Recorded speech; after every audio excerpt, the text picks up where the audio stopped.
This week, joined by the wonderful WorldForge, Sam and Piper and I are going to talk about how to create compelling NPCs, the best ways to be prepared and also prepared to improvise.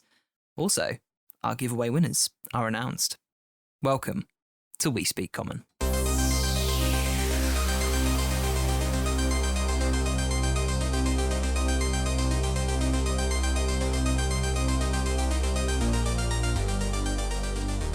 Hello and welcome to a brand new episode of the D&D podcast for everyone, because here we speak common. This is the show brought to you in partnership by the Dice Dungeon and Describe, and a slightly different opening to the episode this week because the Dice Dungeon are wonderful partners for over a year now, celebrating 150 episodes and a little bit prematurely 3 years of We Speak Common by doing a wonderful giveaway of 3 sets of beautiful, beautiful dice. It's been up on the Twitter for a couple of weeks now. The entries closed a week ago. So today I have the absolute pleasure to announce the 3 winners of that giveaway.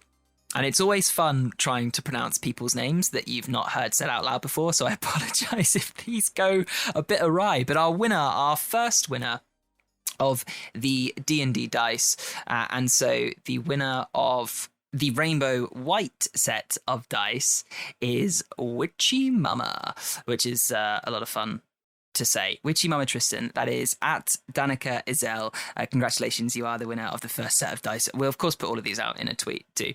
Our second winner and the winner of the Tropical Breeze set is the fantastically named Minecraft lover, Jenny. Jenny is the winner of our second set of dice. Well done, Jenny. And our third winner, Mike Hibbert, Mike HDND on Twitter. You have won the third and final set of D&D dice, which is the Soaring Stars set. So congratulations, guys. The tweet will go out, if you're listening to this like first thing in the morning, the tweet will go out to let you know at some point during the day, and we will get in touch via DMs to let you know and get some info over to the Dice Dungeon guys. They are very excited to send you over your sets, and I've got to say they are all gorgeous, so congratulations 100%. As ever, there will be a little bit of an ad read in the middle of the episode, but if you want to go and check out what the Dice Dungeon do, head over to the description of this episode. There's a link and you can pop on over, have a look at those 3 sets of dice, but also all the other stuff that they have on offer, which we'll talk about later. You can, of course, use the code WeSpeakCommon at checkout for 10% off your entire order too. And, of course, the other partner of the podcast is Describe, who are your one-stop shop for creative writing. If you're not very good at writing the box text for your homebrew adventures, they are the people who will do it for you, basically. They've got actual talented, real-life creative writers describing locations, scenes, spells, all that good stuff over on the website with over 1,500 scenes. They add them every single week, and you can get a load of them for free. So head to the link in the description below to go and have a look at their amazing writing. And if you want to get access to all of the scenes and the collections and the scenes that are being added all the time, then take out a subscription and you can get 10% off every single month that you pay for 2 years using the code COMMON at checkout. Again, all those links below. Go and have a look. I have to give an amazing shout out to the patrons, especially this week. I know I do always, but if you wanted to directly support the show, the best way to do it is via Patreon. It's the best way to, directly help out in the production and make sure that the show keeps running and all that kind of stuff.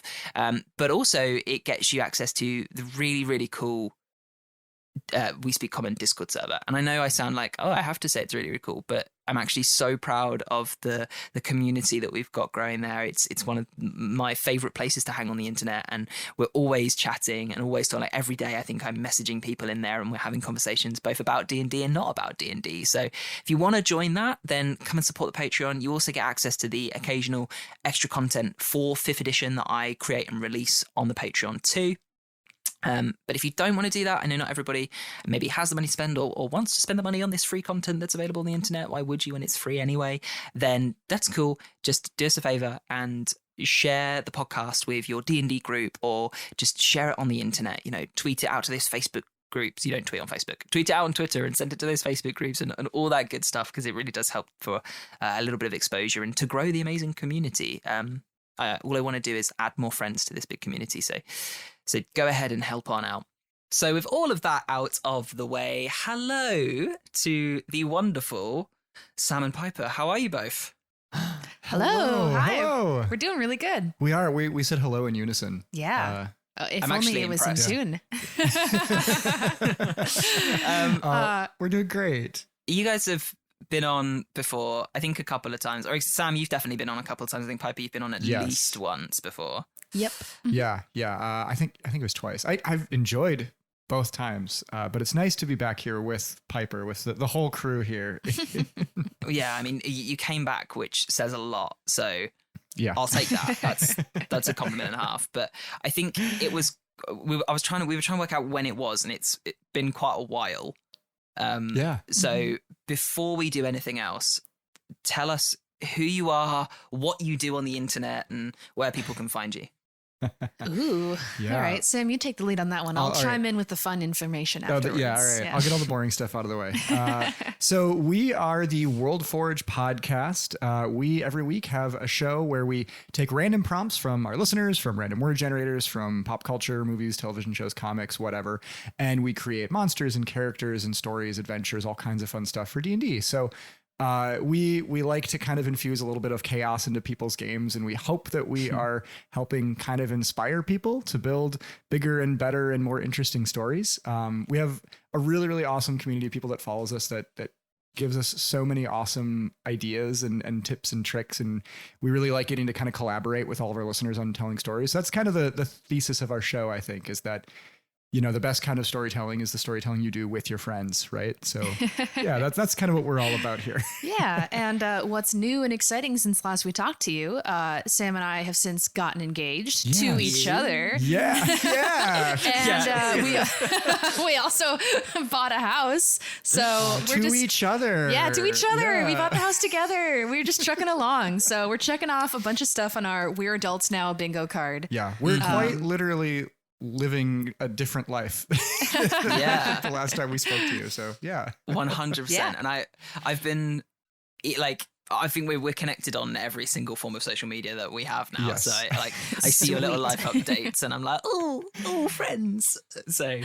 I suppose congratulations this is the first time I've said it verbally on both of those. Yeah. Yeah. fronts. Finally. Thank you. Yeah. So Piper, when did you propose to Sam?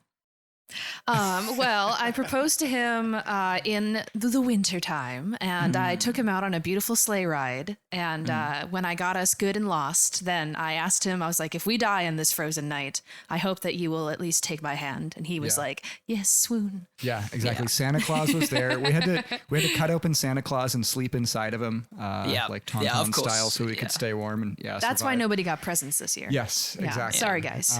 But Rudolph eventually found us and led us back home. It was a pretty good night as far as proposals go. I think it went pretty well. Yeah. That does And sound we pretty got magical. home, and we're like, we got to make a lot of phone calls. I have to say though that it says a lot about you as a person, Sam, that you just said that both Santa Claus and Rudolph turned up, and yet Santa Claus was the one that you cut open and got inside of. Yeah. Yeah. Well, there's more room seriously. inside of Santa Claus. And bigger tummy space. He has Yeah. a more luxurious chest cavity. Yeah. But also he can rejuvenate, so he'll be back next year. Don't worry, kids. Yeah, he's like a vampire in that way, I suppose. Right. Yeah. Yes, exactly. He actually started to close up while we were inside of it. We kept having to Yikes. carve our way back I remember out that. again. That was Yeah. terrifying. Yeah, it was really That's rough. Yeah. horrific. Oh my God, Okay. Sam. Gross. has gone You a took really my weird beautiful way. story and you made it disgusting. Well done. Yeah, well, in our classic style, we have to take it down the most unpleasant possible road, I think. So I'm glad this time it was you and not me. Jeez. you bring Yep, a couple of we're, loud, crass Americans on here. This is just what you get, right? Yeah, speak for this is 4 minutes into our conversation and we've already killed Santa. So if that doesn't say happy 150th episode, I don't know what does. Yes. Yeah. Which, by the way, congrats on that Yes, to you. congratulations. Bravo. Yeah. Thank you very much. It's been an absolute roller coaster. And I think so. We're kind of celebrating a little bit early because technically, so enough. If you were doing an episode every single week, then 156 would be 3 years. But I have we've done a few bonus episodes, and I think we had 1 week in the first year where we missed an episode. Only the one, I will add. But For shame. so it's not technically 3 years, but I'm calling it at 156 that it's 3 years because it's just easier that way. So it's a little bit early, but it's also, time's a concept anyway, so who cares? Well, exactly. Would you say this has been 3 years well spent? Well, it's definitely been a journey, and it's been a lot of fun. And I think there have been moments where, look, here's me I'm going to give you my wisdom as the older podcaster now. Do it. There was please. a moment where there's a truck going by outside. I got very concerned that the show was just shit. Nobody liked it, and I was like, I don't know what to do, and I don't know where to go with it. And then I realized that, hey, I'm doing this for the fun of it, and that's why Joe and I started it. And then I found the fun in it again, and things got better. So just don't get too bogged in the weeds, and you'll be all right, I think, is my advice. Very nice. Absolutely, yeah. Well, we're very, very proud of you for making it this far. Honestly, I think that's really cool, and I think especially the last year or so. I mean, I think I've told you off air before that I find it really impressive that you're basically running like 4 small podcasts now, like all concurrently, right? With all of your different sort of formatting changes and the different sort of styles of episode that you put out now. I think that's really, really impressive. Honestly, it's way more work than we put into our shows. So well done, man. It's really. I'm not afraid to be candid and say that, like, this week I had a bit of a crisis of faith, as it were, and I was like on the Patreon, I was like, hey guys, you're the people that like give the most to this show. If you could change anything, like, what would you change? Like, tell me, is everything okay? And they were all very, very generous and kind. So it really means a lot to check in and like have people say that it's being received well. It's kind of like that classic D&D thing where you DM and you think, oh no, I just ran an awful session, and then the players are like buzzing and have enjoyed it so much. Yeah. It's kind of like that kind of situation. No, I love that. Always good to have that affirmation. Yeah, exactly. And do you know what, as well? I haven't actually said this yet.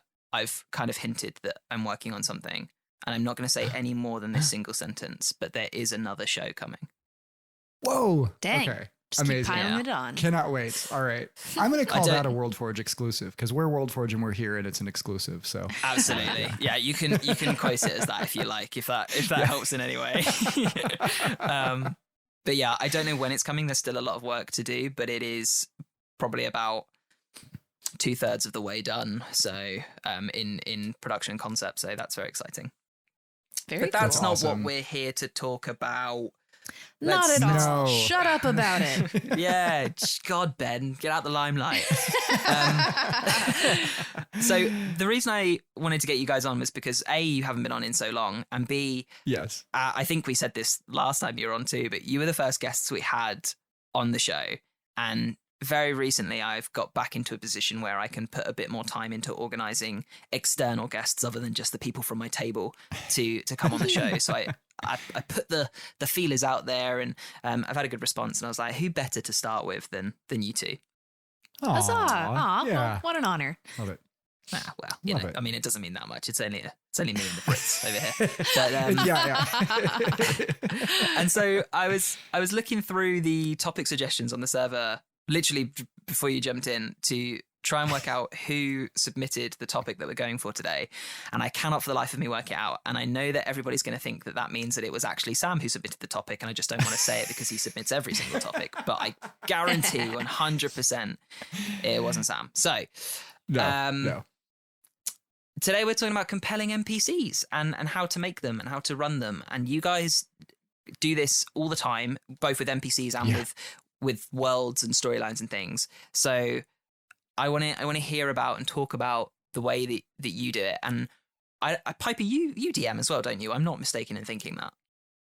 No, you're not. I haven't DM'd for a little bit, but I do, yes. I've done a whole campaign myself, and then also we had a previous campaign where we would take turns DMing, but that one has been on hold for a bit, so. Sweet. Yeah, the classic on hold, eh? Oh, the bad dreams I have about that. Okay, cool. I was always worried on hold that until you start playing. Yeah, exactly. But yeah, okay, cool. So we've all made NPCs before. So let's jump into it. I don't know which of you want to go first. You can decide between you whether it's a fun war or a rock paper scissors. But what is the most important thing to you guys when creating an NPC that's gonna, grab the party and really pull them in? Sam, you take the lead on this. Yeah, I'm going to try and form a more intelligent response that I can one-up you on after you go. Piper usually cheats at Thumb Wars anyway, so probably better that we just call it for me. I'm the ultimate rock, paper, scissors champion, so Sam has no hope if that's what we do. No, you know what? I mean, I think for me, one of the most important things about designing an NPC is trying to... I wouldn't necessarily say this is a good approach to all aspects of DMing, right? But when you have a character that's meant to serve a very specific purpose and will possibly only be in your game for a very short amount of time, right? Like you never know if your party is going to latch on to an NPC and really like them, or if they're going to hate them, or if they're just going to kill them and like forget about them or whatever. What I find to be really important is to kind of start with how I want my players to feel about this NPC, right? So if I want them to be an ally or an enemy, if I want them to be sympathetic, if I want them to be, kind of like snarky and unlikable, or, something like that, I think is usually the seed that I like to plant. And then from there, I'll pull in different ideas based on, what I want them to actually do, what function they're going to be serving in the story. Right. So, an example from a recent game of ours, I actually just talked about this on our show fairly recently, is we had this collaborative game that Piper was just mentioning, where we have a few of us that all there's like 4 of us in the game, and we all kind of rotate around DMing duties. One, that's been a really fun process just anyway, but 2, it's kind of forced me to sort of look at the way that different people are going to treat the characters that I create as both DMs and as players. So I had this character that it was a healer in our game, and I really wanted her to be a sympathetic character. And I also didn't want her to just be like, oh, the elf that makes magic elf potions or whatever. I wanted to do something kind of different. So I said, well, what's a character that you wouldn't necessarily expect to have healing, kind of like a healing slant to them, right? And I decided to make this character a Gorgon. And actually I made like a mother and daughter Gorgon, and to make her really sympathetic, because I wanted her to be immediately really sympathetic to the party, so that they would kind of know like, oh, she's we can trust her. She's a good guy. She's not somebody that's going to try to turn us to stone. I made her I started with the daughter basically, and she lived on this little island within an island with her mother, and they had been there. They were like the town healers. They'd been there for hundreds of years, and this outside force came in and basically turned the town against them. They were this like trusted like healing duo for longer than anybody in the town had been alive, longer than any of them could remember. And when the party gets to the town, there's like kind of rioting and unrest going on. And you get the sense that there's like something sort of out of the ordinary going on here. And you go to this island and you see this little girl sitting on a fountain with a blindfold on, like crying. And when you approach her, you see that the town had come up. She's sitting next to a statue of a larger Gorgon, and the head is missing from that statue. So immediately you're thinking like, oh, okay, that's kind of a weird, contrast. And she's blindfolded and she's crying. Like, you see a crying child and you immediately want to be like, what's wrong? Like, how can I help you? Right. Regardless of sort of the, like even if a Gorgon is normally kind of the trappings of like an enemy character, right? And so the story ended up kind of coming out that the party, they started distrusting the Gorgon. They killed the mother, they cut off her head and it turned her to stone, and then they blinded the daughter so she couldn't look at them and turn them to stone. And you had to go and retrieve the head of the Gorgon and put it back on before the sun rose so that she could, return to life, heal her daughter, and then right the wrongs of the city. And I really enjoyed that sort of mini narrative that I built just around these 2 characters that I really only ever intended to exist in just this one sort of little contained kind of one shot within our campaign. I never really intended us to go back to this town or anything, but I wanted there to be an interesting enough story that this would be a memorable NPC, and that the party would immediately jump in and think exactly what I wanted them to think about this character. So I really kind of constructed all of that to point right in that specific direction very intentionally. I don't know, Piper, you can tell me, maybe it was a little heavy-handed the way I did it. But I thought it came together well. I thought it was a really fun sort of series of encounters revolving around that interaction that we weren't even, that event that we weren't even there for, Well, I think you were successful in the way that we interacted with her. And at least I remember, seeing her right away for what she was. But I feel like it's interesting hearing you go back and describe that, because as almost kind of like a skeptic nowadays when going through any kind of narrative, because I'm so expecting, oh, what's the twist? Like, is there a catch? Something like that. You describe a crying child and you say, oh, our instinct is to go and help them. And I'm hearing that and I'm remembering that, and that is what we did. But also I'm thinking, well, you have that one annoying skeptic player in your group and they're like, no, that's a demon. It's a trick. Like, we should just like attack them right away and don't get close to that crying child. That looks like a horror movie setup if ever I've seen one. Everything is a mimic. Always. Everything. So it's even like, the crying children. Yes. They're getting real smart nowadays, man. Oh yeah. So it was effective, but I just think it's very interesting that, I mean, lucky for you, we did interact with her the way that you wanted, but we definitely could have done something very different. For sure. Yeah, well, exactly. Like I said, you can never really fully control that, right? That's what I kind of wanted to preface this with, is that, find one thing that you think you can control as easily as possible and hope it goes that way. Yeah, definitely. And like we're always talking about that. We're always talking about the fact that, you plan for every single thing and then the player does the one thing you didn't think of. And that's why, you shouldn't over prep, and why improvisation is an important skill to have. But I think that it's interesting hearing the two sides of that. And, Sam, you're saying like, oh, I want to, there was this twist to it. And then Pipey saying, oh, but now I'm expecting the twist. And I think that if you're making a memorable NPC, twists are a great tool, especially if they're ones that aren't gonna like reappear. They're not going to be long lasting and grounded NPCs. They're going to be like that one time kind of, not shock value, but, oh, I remember because it was different. Those twists are really useful. And, cliches are cliches for a reason. They work. And so yeah, exactly. Those twists just build on those. I remember I had so the homebrew campaign in my own world that I run, we only play when Joe is available and back, so it's very, very inconsistent, and there's long gaps between it.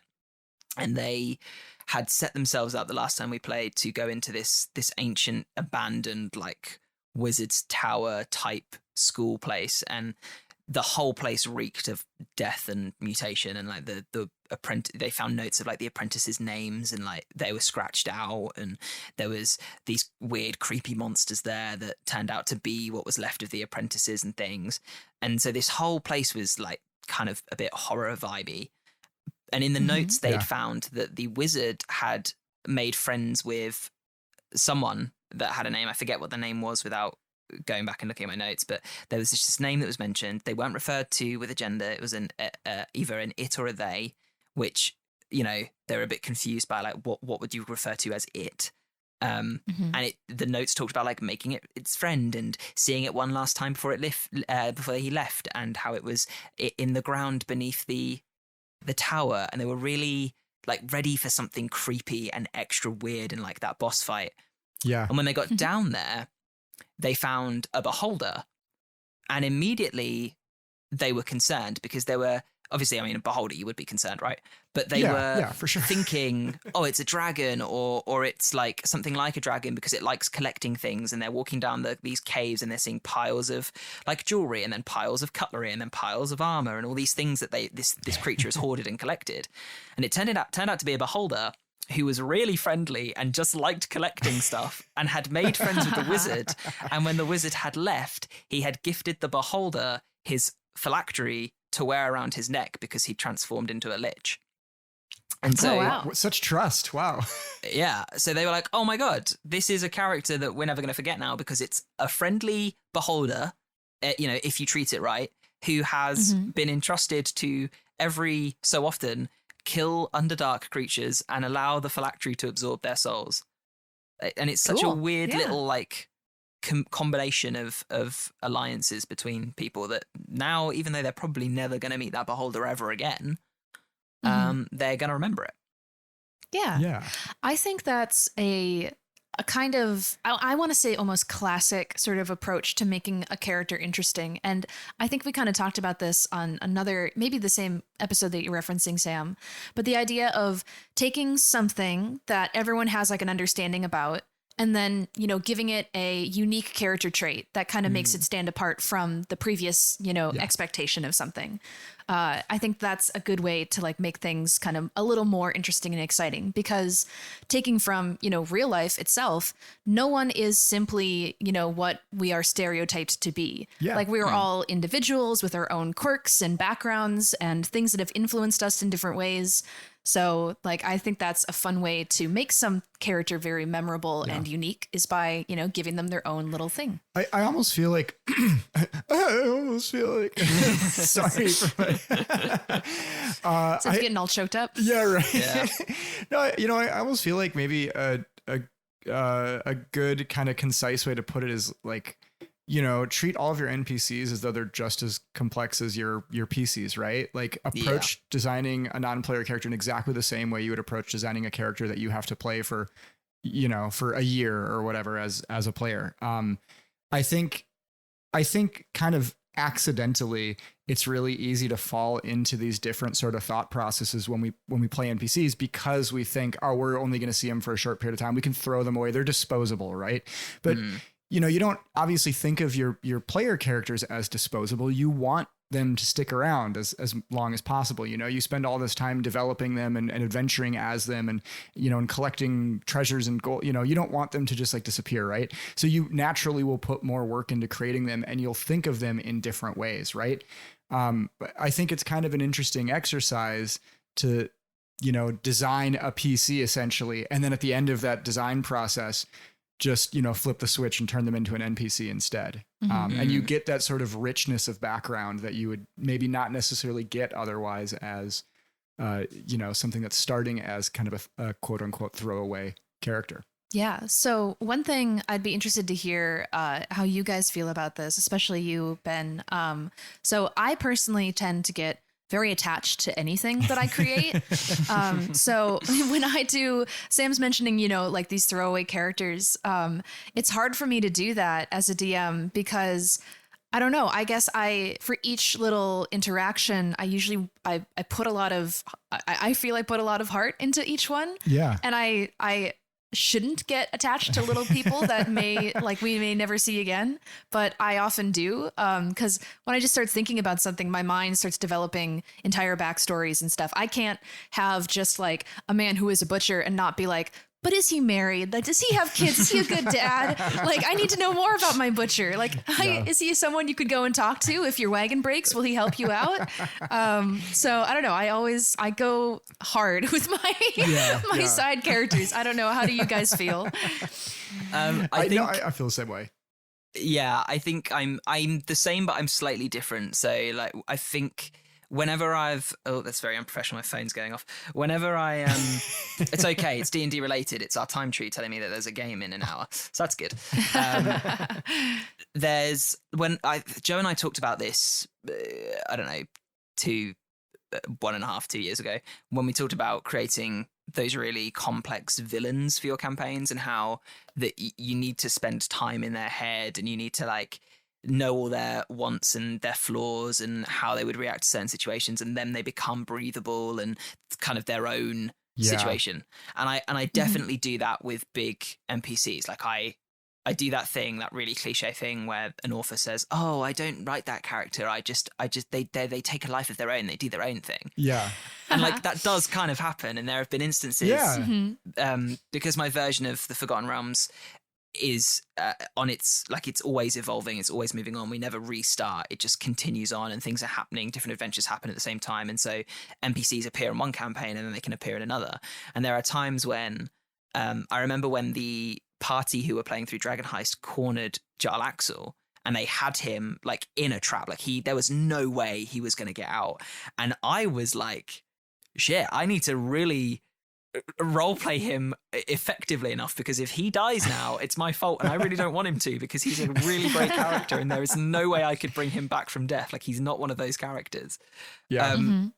With the smaller NPCs, I think there are times when I do, like if I've made an NPC that's only going to come up maybe a couple of times during a campaign, but I tried to give all my characters like ideals, bonds, flaws, personality traits, just as a cornerstone of how I'm going to run them when I get to them. And so if I've done that, I kind of know, oh, what would they do if you went to them for help? And what would they do if you insulted them and all that kind of stuff? So those characters I definitely, like, I get a little bit sad about leaving them behind, but there are definitely a few that are just like a name on a document somewhere and like a name and a race, and that's all I need. And I just like, oh, here they are, and they're gone again, and we'll never see them again. Totally. And do you make character sheets for your NPCs ever? I used to. I did a long time ago, like when I was first, maybe like a couple of years into like my D&D career, and he was a character intrinsically linked into a player's backstory, and they had like this on and off again relationship, and we wrote it together, and then I made the NPC like a character sheet because I wanted them to be a little bit stronger than an NPC so they couldn't just die randomly because they were so linked in. Yeah. But I fell into that pit hole of not being experienced enough for it not to turn into a DMPC. So, and I think I remember having a chat with Joe about it. I think probably more recently when he was back for a couple of weeks and he appeared on the show a couple of times, about how my actual player character became an NPC in Waterdeep, and I felt that at that point I had played it correctly, and he agreed, which was nice, that they didn't become a DMPC. So now I tend to think about my NPCs in two different ways. Either are they just like a normal kind of like quote unquote normal fantasy person, or are they more of that adventuring archetype? And if they are, I will build them custom stat blocks, and I'll use, like, maybe if I'm building a character that is a cleric, I'll use abilities from player characters and give them versions of those to make them feel a little bit special. But I tend to stay away from the character sheets now. Yeah. That's interesting to hear. And I think I kind of was the same way when I first started DMing, maybe more so just because I just really like rolling characters. I like filling out character sheets. So, when I first was starting to play D&D, like, 15 years ago or 18 years ago or something like that, if I didn't have a game ready to play, if I didn't have players like waiting to start, rolling dice with me, like, I would just come up with characters and I would just put them all on character sheets because I thought it was fun, and then I would have this kind of compendium of characters that I could drop in wherever I wanted. And I kind of made it evolved into this sort of like, okay, well, I should always have a butcher, a baker, a candlestick maker, like all of these different sort of roles that I can fill at any time with sheets. And I actually haven't really thought about that in a long time. I used to do that like religiously. I did it for every single it wasn't even for like campaigns. It was like across all my games. I just had this sort of, so you have a library pool of, this library of characters I could draw from. And then as I dropped them into my games, I could tweak them to fit the setting or the particular party's needs or, whatever. And I actually, maybe I'll start going back to that because I remember that always being a really useful thing. And it kind of scratched that itch of getting to roll a bunch of characters when I didn't always have a live game going on. Yeah, I was the complete opposite. I find rolling characters a bit of a chore, like even when I'm making one just for myself.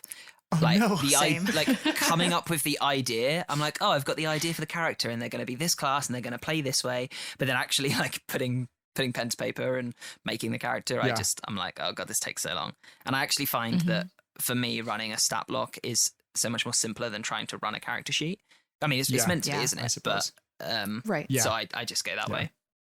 What edition did you start playing in? Because like I come from 3.0, which is like way crunchier than 5e. So I feel like that might be a big part of why I like the mathy side of it, is because I was ruined by 3rd edition for like not having crunch. Yeah, I played a handful of games in 4th edition. And then I transitioned over to 5th. And to be honest, I'm one of those players and DMs who's in it more for the story than the crunch, and I enjoy 5e for its ease, and I enjoy it for its like modular. Is that? I don't know if this is a real word. It's like modularity. Like I can, if I want more crunch, I can put it in, and like I've developed rules, rule sets, and I've used other people's rule sets, so I like the option for SB crunch and not. So I think that's that. But then again, like I look at 2nd edition and stuff like that, and I look at other systems like Dungeon Crawl Classics, and I'm like, oh wow, I look at that and I consider that a game, whereas I look at 5e and I'm like, this is a story. Right. I definitely see it that way. That's an interesting, I think that's a really interesting and like kind of very concisely accurate way to put it. Yeah, no, totally. Yeah, like, if I was playing a character in Dungeon Crawl Classics that died, I'd be like, oh, well, I get to be a new character now. But in 5e, I'm like distraught and I cry for like 3 days. Yeah. Oh, totally. Yeah. So my last game that I DM'd was, we did it virtually. It was during the pandemic, and it was with a few of our friends that we've made on Twitter. It was Mike Atchley from Dice Tower Theater, and Melinda from Wizards and Wine. Yeah, I think, right? Yes. Yeah. Yes. And so for Great that one, podcast. Go check them out. I'm just realizing, I mean, I knew it all along, but I had created essentially a royal court of characters, and they were about like 16 to 20 individuals that I needed to know everything about them, and I needed to run them all. You were very ambitious. I was really impressed. Thank you. Yeah, no, I mean, I'm looking back on it. I haven't thought about this for a while because, running all this stuff, it kind of drains me. So I'm like, I'll wait a bit till I reach out for us to do our next session for that. But the way that I kind of managed all of this, which listeners might find useful. I did a lot of I started with categorizing. So I broke them up into these 4 families that consisted of this royal court. There was the royal family, that was one of them. And then the other 3 that were all, part of this little society. Piper doesn't have her notes, so she doesn't remember what they were called. No, I don't. They all had very fancy Italian sounding names because it was supposed to take place in a Venice-like setting. Yeah. But each family, I gave them sort of, they had kind of a value that they all pursued. Like one of them was all about like combat, and one of them was all about, they were the wealthiest families. They all were all about, finery and their wealth and their outfits. Yeah. And they all had kind of a thing. And then from there, I broke it down into like, I decided to give each character sort of like, they're going to be the master of this one skill. And that's like what makes them so great, why they're on this court. Like, so there was the fencing master, and there was the astronomer, and there was the zoologist. And just by giving them these one things, I won't go into too many details because Sam needs to still find out the magical mystery at the end of the story. But it's safe to assume they've been alive for a very long time, and they've decided to use their long life to kind of dedicate themselves to one thing. So that's how I could justify like, why are they, this is what their world centers around and what they know all about. And for me, having to juggle 20 people, that kind of helped me to be like, well, I'm just going to, relate this person's motivations to this thing that they like. So if you want to try and, convince them to do something, you have to know what they love. Be like, oh, well, this person loves sailing, so maybe I can offer to like help them with their ships, or I can give them charts or something like that. And this is how you can interact with them to get what you want. Yeah. And if you don't know that about them, then you won't be as successful in your negotiations. And I thought that helped me a lot personally. Yeah, well, and I definitely saw that in the characters that we were running into. It reminded me a lot of playing the Elder Scrolls Morrowind back in the day. And like, the first, you start in the town of Seydanine, and the next town over is Belmora, and it's where you first run into all of these different guilds, right? So there's like the Fighters Guild, the Mages Guild, the Thieves Guild. And kind of similarly to the way you broke up the families, right? Each of them has this different sort of path you can walk. The same as in Oblivion, the same as in Skyrim or whatever. But Morrowind is the one that I specifically have a lot of nostalgia for because, it was the first one that I ever played. But I think the way that every character in that is built around a specific purpose, I think, is really interesting. If we look at our NPCs as basically tools that the DM can use to help tell this story, right? You can easily start to think of that in terms of, okay, well, what does this tool do? Is this character a wrench, or are they a hammer, or are they a screwdriver, right? Like, what actual practical function do they serve in the story? Is that they can help a character get somewhere? Is that they can give a character some kind of a resource? Can they train a character, teach them how to do something, right?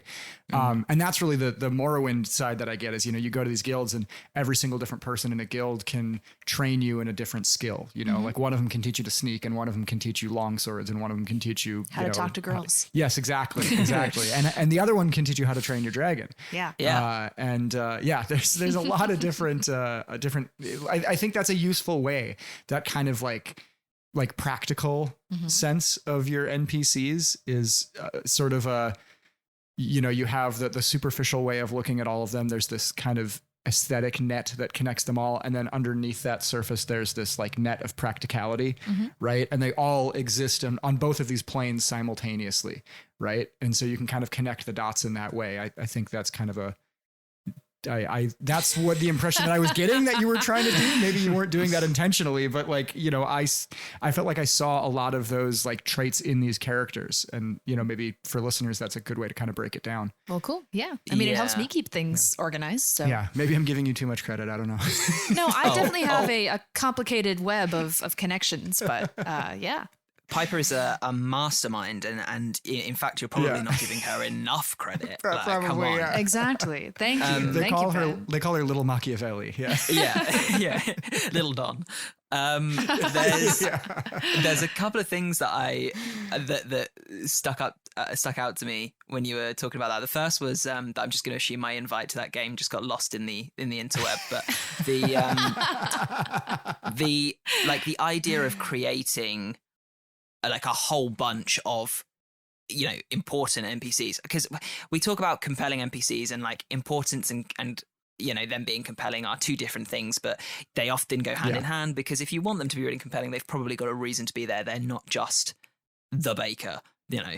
Right. Yes. But, you know, not saying the baker can't be compelling, and they really should. If you're creating an NPC, if there's a bakery on the street that the PCs live, give the baker a personality and they'll become compelling in their own. But I will point you to the first episode of our podcast where we create a baker character that Yes. has a fascinating backstory, actually.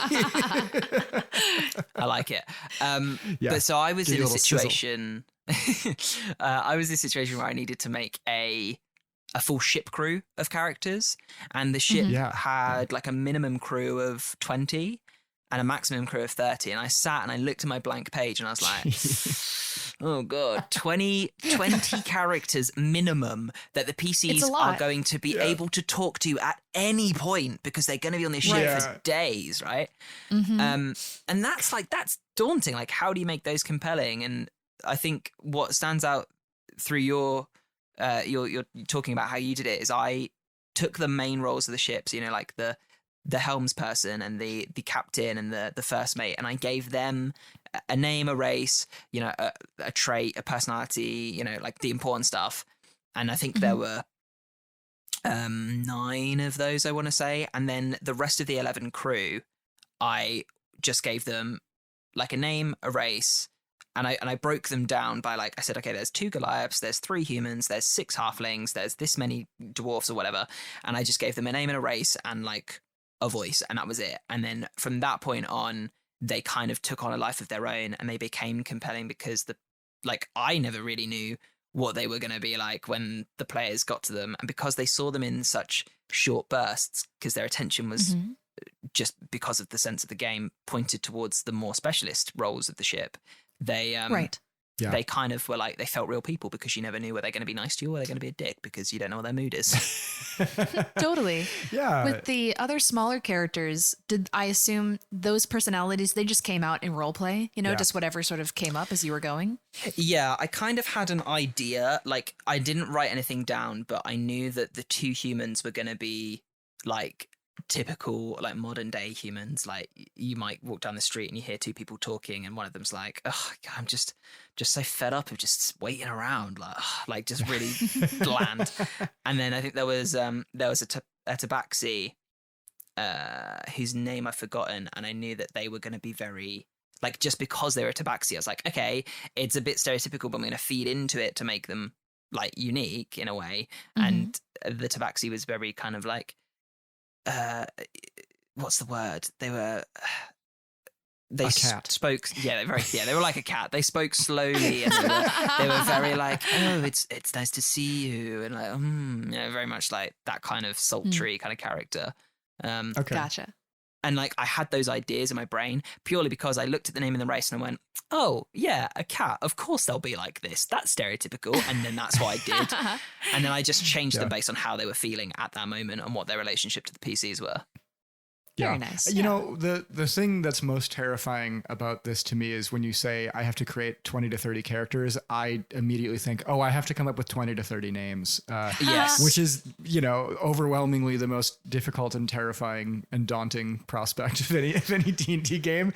What I actually have tried to do the last couple of games that I've run is basically just to have a list of names, and then like if you think of your NPCs as basically just kind of like bundles of traits, right? Like especially if you have a bunch of NPCs, right? If you know that there are roles that you need to fill, like I think creating sort of a little package of traits that can revolve around that role is the most important thing, right? And then depending on how your party is, if you have 30 people on the ship, your party probably isn't going to talk to all 30 of them, right? You really probably only need 5 or 6 of these little packages, right? So, why even necessarily attach them to actual characters all the time, right? If you have these sort of little packages, you can just say, okay, well, my party chose to talk to this guy first. You didn't define that ahead of time. You just grab one of these little packages and attach it to that character and then kind of develop the rest in real time, right? I mean, that might be kind of a good sort of shortcut way, I think, to save yourself a little bit of trouble too. If you know these sort of basic ideas, you just grab a random name, you grab a random collection of traits, and then, hey, boom, that's the person your party ended up bumping into. And after 4 or 5 of these, maybe they're sick of talking to randos and they're not going to try to ask who the other 26 people on your ship are. And you want to spend all the time developing all those characters that they're never even going to interact with. That's a good point. Yeah. I mean, you could have one person in mind, and if they don't choose like figure A, they choose figure B. We're like, I'm going to still play it as if it was figure A. Yeah, exactly. Like they don't know. Yeah, they don't know who they're going to be ahead of time, right? Like that's kind of a cheaty, like meta game way of doing that, I think, too. Well, I don't know if it's cheaty. It's like it's a little bit. It feels a little bit unplanned, and like I think everyone thinks that everything should, like as a DM, everything should be pre-planned and perfect. Yeah. But if you've ever DM'd, you know that that's not the case. It's just the facade of that you put up, and if you can put that facade up, then you're doing fine. Although I do like to tell my players that everything is planned and in place, and sometimes it is, and sometimes it isn't. But that's just the nature of the game. But it's kind of like that method is kind of like the same as the plot key method, where if you've like when you're writing a story, if your players go off into a different place, you can just take that plot key and move it somewhere else. It's like the NPC version of that, which is nice. Exactly. Yeah. Going back to your comment on names though, Sam, what I like to do is I tend to have a big list. Like if I know I'm going to have loads of names, I will just hit randomly generate on a name generator loads of times, and I'll write down all the ones I like, and then I'll number them. And then I will roll a dice and just go with the outcome. But in order to do that, you need to have really, really nice dice. Yes, that's right. This is an ad read. Have you heard about the Dice Dungeon, Sam? I love the Dice Dungeon. Oh my God, I don't know what it is. Do you not? Oh, let me enlighten you, Piper. Tell me more. So the Dice Dungeon. Does it have a car?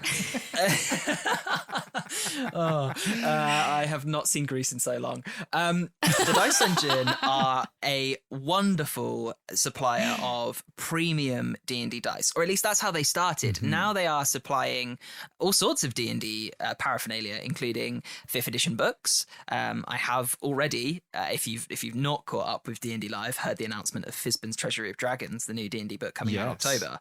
Yes, it was announced 2 days ago, and I've already told Ben at the Dice Dungeon to put one aside for me. That's that's how I have a problem. But they are selling beautiful premium made dice from resin to metal and now glass dice too, which I'm really interested in. I'm like, part of me scared to roll glass dice, and the other is like, I was going to say, pretty, though. You need them. Right. Don't drop them. You need to roll them on like a felt table, basically, so that you could, you get that really satisfying felt thud. Yeah. Funny that you should say that, Sam, because the Dice Dungeon are now selling dice rolling trays and dice scrolls that are both trays that store your dice in a lovely scroll case. So, hey, if you wanted to go and grab some stuff, you absolutely could. I mean, you guys are over in the US, so there might be a little bit of a shipping wait because they are a UK company, but they do ship worldwide. And very you can, nice. you can make some money off of that shipping cost by using the code We Speak Common at checkout for your entire basket. It's 10% off. Yeah. Very cool. Ben, you can't see this, but Sam just put his little paws up to his cheeks and made a face. He's very excited. I love it. That's perfect. The other one as well that I have to mention question. And I don't know if you guys know about this one. I don't know how often you listen to this show. It's okay if you don't. But we are also partnered with Describe, which are a really cool service that basically, if you're not very good at creative writing and if you're not very good at coming up with like the story stuff and how to describe that, maybe that opulent garden that the PCs are visiting, Describe have professional creative writers who write out actual box text like you would find in an adventure for you to just insert into your home game. So they've got 3 collections based on spells, creatures, and locations, or spells, items, and locations, and they're adding either items or creatures. I'll have to check, but there's over. This is your ad, man. I can't. This is my ad here. read, and I'm so bad at it. There's over 1,500 scenes, and you can go and use a load of them for free. But if you want to go and get access to all those beautiful written pieces and all of the new ones that will be coming out every single week, then there's a subscription service, and you can get 10% off every single month for 2 years using the code common at checkout. Nice. Go have a look. Amazing. Go check it out. Very cool. See what you think. Yeah. Sounds do it. pretty neat. Anyway, I love that's descriptive stuff. the bit where I try and sell you stuff done. So thank you for listening through that. I'm just consider waiting. me sold. Yeah, I'm just waiting for Dice Dungeon UK's dice oil to come back in stock, so you always roll crits. You roll that dice oil on your dice, and it's it's the only way that I can play anymore.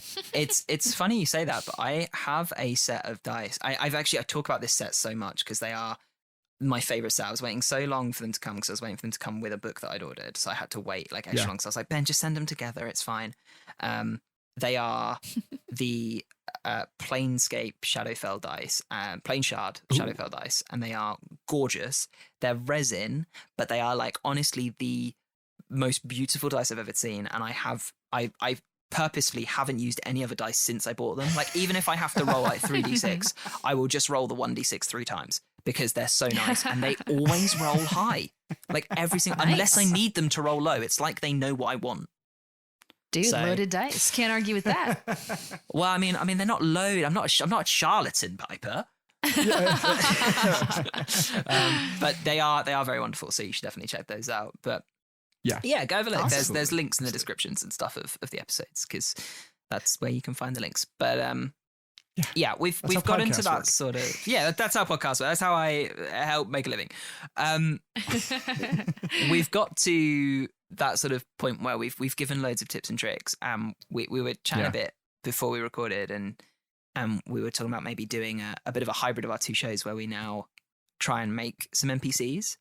And I think that sounds like a lot of fun, and I think it gives anyone who hasn't experienced your show a chance to see what you're good at, what you do. So I'm gonna I've decided in the last 40 minutes I've been talking, going to use you as free labor and get you to make an NPC for my game that I'm gonna play at 6:30 tonight. So awesome. Yay.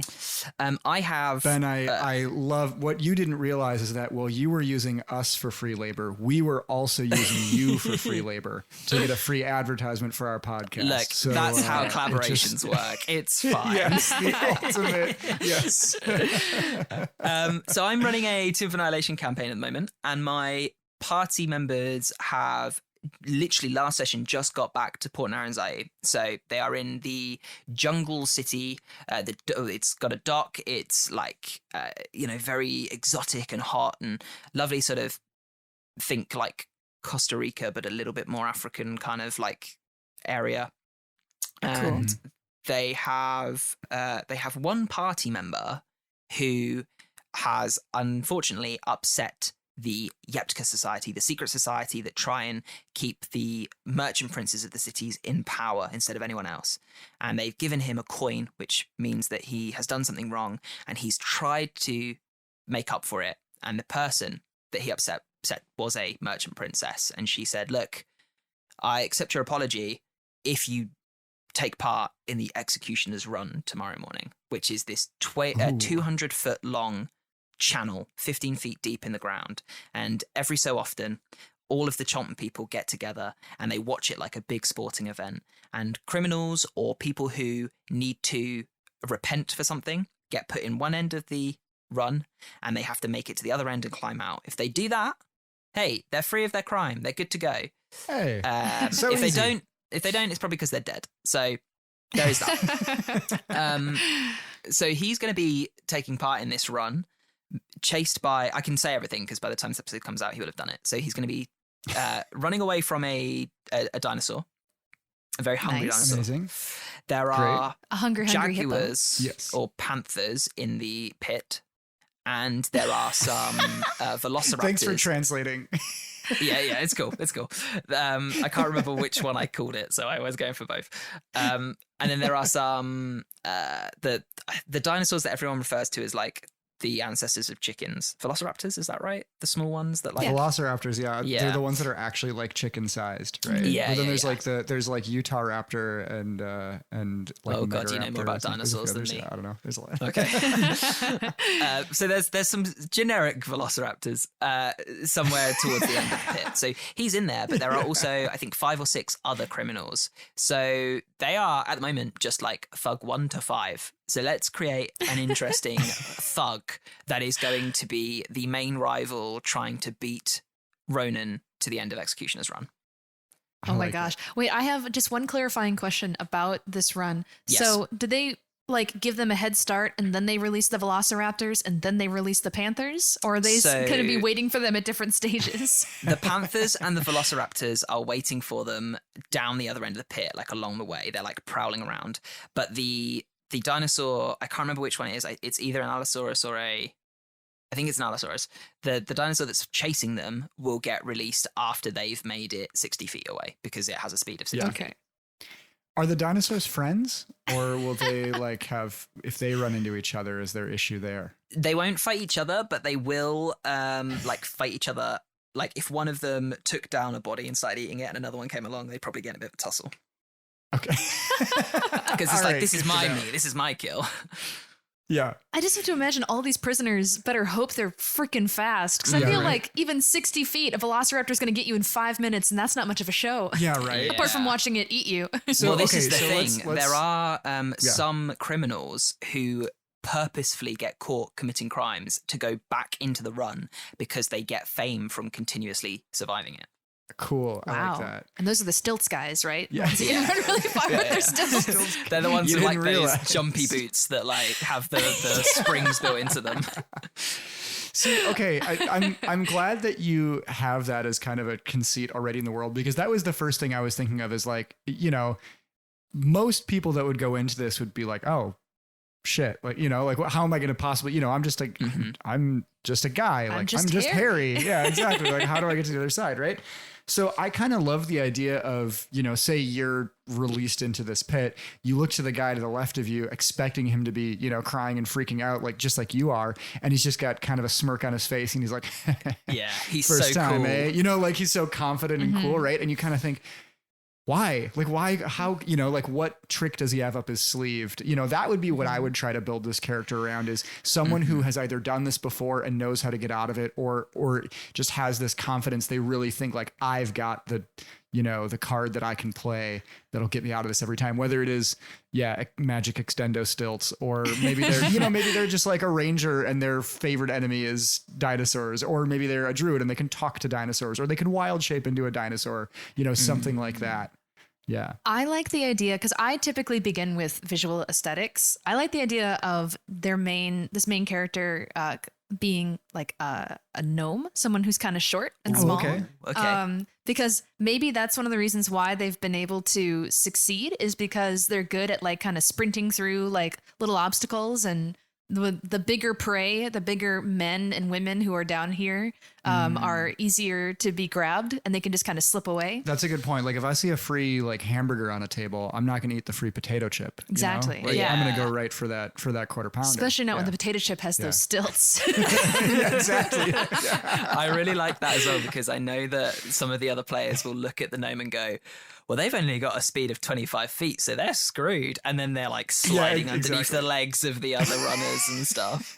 That's cool. Exactly. Maybe they're like springing off of people's backs and like pushing them down and tripping them, so they then become distractions for the predators. Yeah, every time you see them moving, they're somehow like sliding over the hood of a car, and you're like, where did that car even come from? Like, that's the only way that they move, is in like cool power slide. Like, That's fantastic. Okay. That's great. So what is the what's the extra little gimmick then? So like we already know that they're a gnome and that they have this advantage because they are different in size and stature and speed. Yeah. But what's their outside influence? Because I was kind of toying with the idea of maybe one of the thugs having somehow smuggled in a dagger, and so he like just like at one point he like, I don't know, gets a panther in the neck or something, which is a horrible image, but there we go. Ooh. You know, it's survival Awesome. of the fittest. Yeah. So what's the gnome's little trick? Maybe they have like little bolos or something, so they can, you know, like Empire Strikes Back style, they can like, you know, tie up the legs of the dinosaurs as they run by them, so they create this great wall of velociraptor behind them that nobody else can get through. That's cool. It's a 5 velociraptor pileup. Yeah, exactly. Oh, Harry, that's a band name. Yeah. Well, I did, in anticipation for this, I pulled up our patented random word generator. Technology, yes, of course. And so maybe Beautiful. the word that I summoned might be able to help us as well. The word that stood out to me the most from the 5 that were generated was the word poison. Yeah. So I don't know if the poison is something that our gnome fugitive like uses in the race itself, which might make sense. Like maybe if all these prisoners are kept together in like the same kind of like cage beforehand or something, Yeah. maybe they like poison their opponents to make them weak and sluggish. That's what I was thinking too. Yeah. Like he would rub like some kind of a salve on his hand and he'd he go and shake shakes all their hands and be like, hands. best of luck. Yeah. Exactly. Oh, I like poison that. dart, like a poison dart frog or something. Yeah. I Yeah, love that. so then they'd call him the poison dart because he's like a tiny little guy and he Oh, I darts like around. that. Yeah. Yeah. That's cool. Yeah. I like the idea Yeah. as well that he's got this advantage that's like pretty much against the rules effectively, but he doesn't care that it's against the rules because if he gets caught, it's just another chance for him to like extend his fame and get more famous for making it through the Exactly. run. An escape.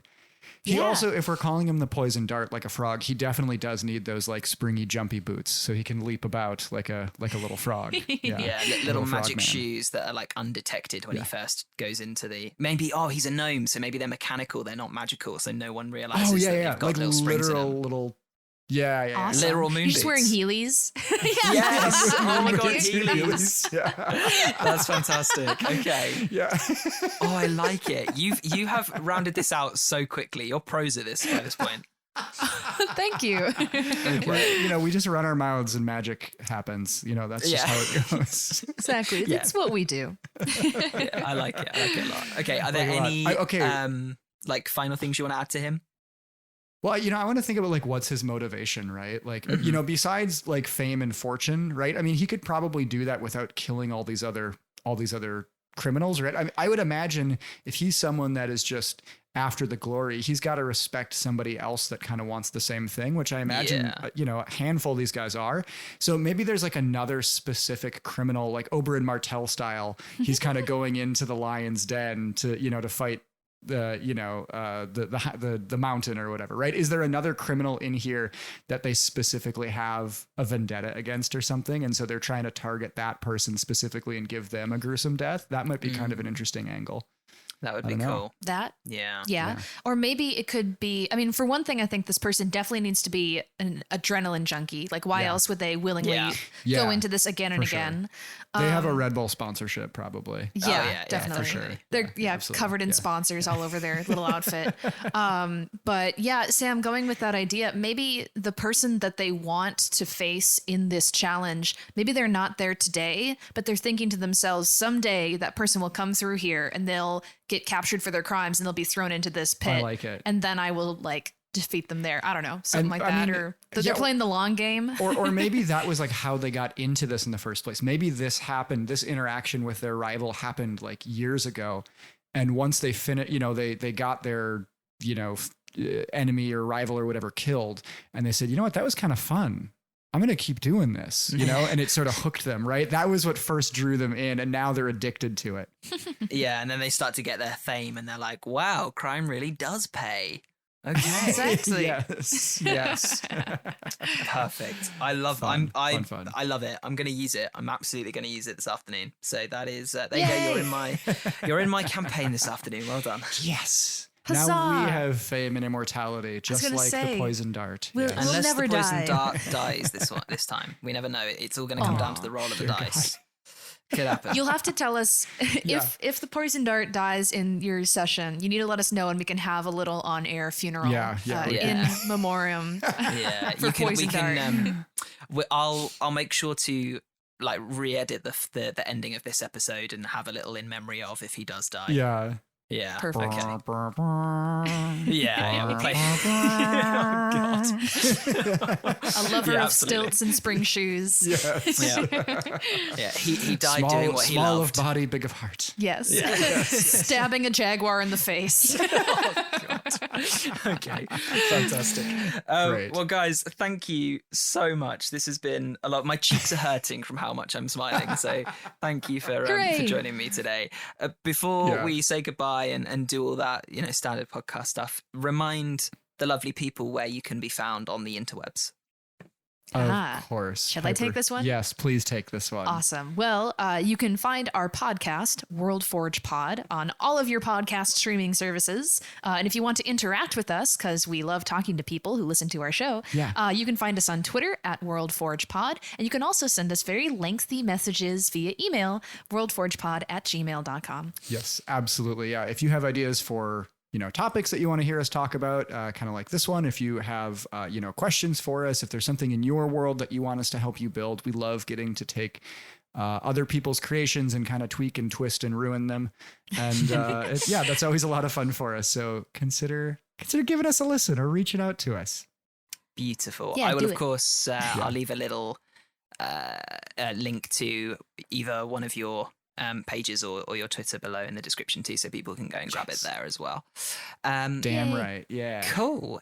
If you want to get in touch with this show, of course, it's all the usual ways. We're on Twitter, we're on Instagram, we're on Reddit by the name of whatever my Reddit's called. If you see someone talking about We Speak Common, it's probably me, so just drop me a message. I can't tell you the number of times people message me saying, I really hope this is Ben. If it's not, I'm really sorry. And I have to start off the reply with, don't worry, it is Ben, it is me, hi.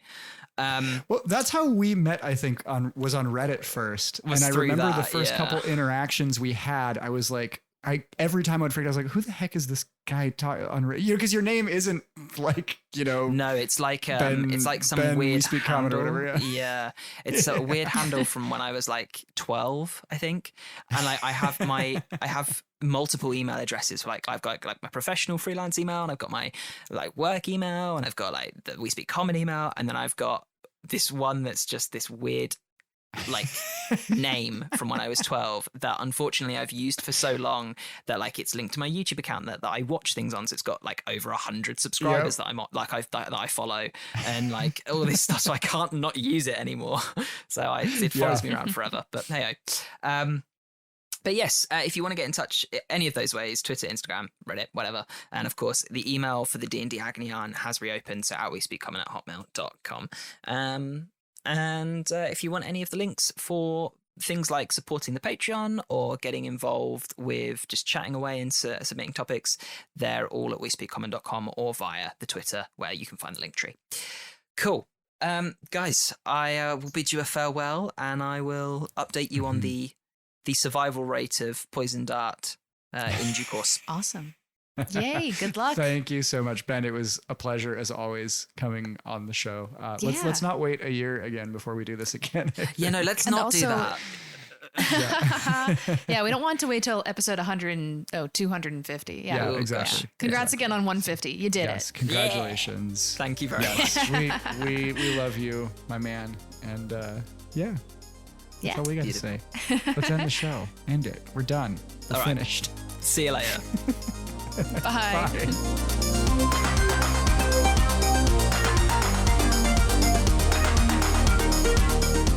Thanks for listening today. I hope you enjoyed the show. If you did, do us a favour and share us with a friend or a D&D group near you. If you'd like to directly support We Speak Common, you can by heading to the links in the description, either on this episode or via our social medias, to find our Patreon. It's the best way to directly support the production of more shows like the one you listened to today. You can connect with the show on Twitter and Instagram at We Speak Common. The The music in the episode is Street Dancing by Timecrawler 82 and is held under a Creative Commons 4.0 license. You can find it on the Free Music Archive.